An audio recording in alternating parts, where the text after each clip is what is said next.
नमस्कार साथीहरू, के तपाईलाई थाहा छ दैनिक एउटा गाजर खानाले तपाईको स्वास्थ्यमा ठुलो पोजिटिभ प्रभाव पार्न सक्दछ भनेर। गाजरमा भिटामिन ए, फाइबर, पोटासियम र शक्तिशाली एन्टिअक्सिडेन्ट प्रशस्त मात्रामा पाइन्छ।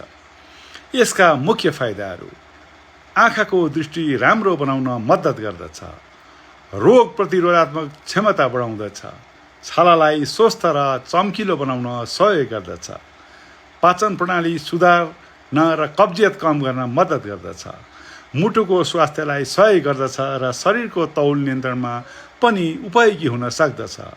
गाजर खाने सही तरिका: राम्रोसँग धोएर काँचै खानु सबैभन्दा राम्रो विकल्प मानिन्छ। सलाद, जुस वा तरकारीमा मिसाएर पनि खान सकिन्छ। अत्याधिक जुसभन्दा पुरै गाजर खानु बढी लाभदायक मानिन्छ, किनकि यसमा फाइबर सुरक्षित रहन्छ।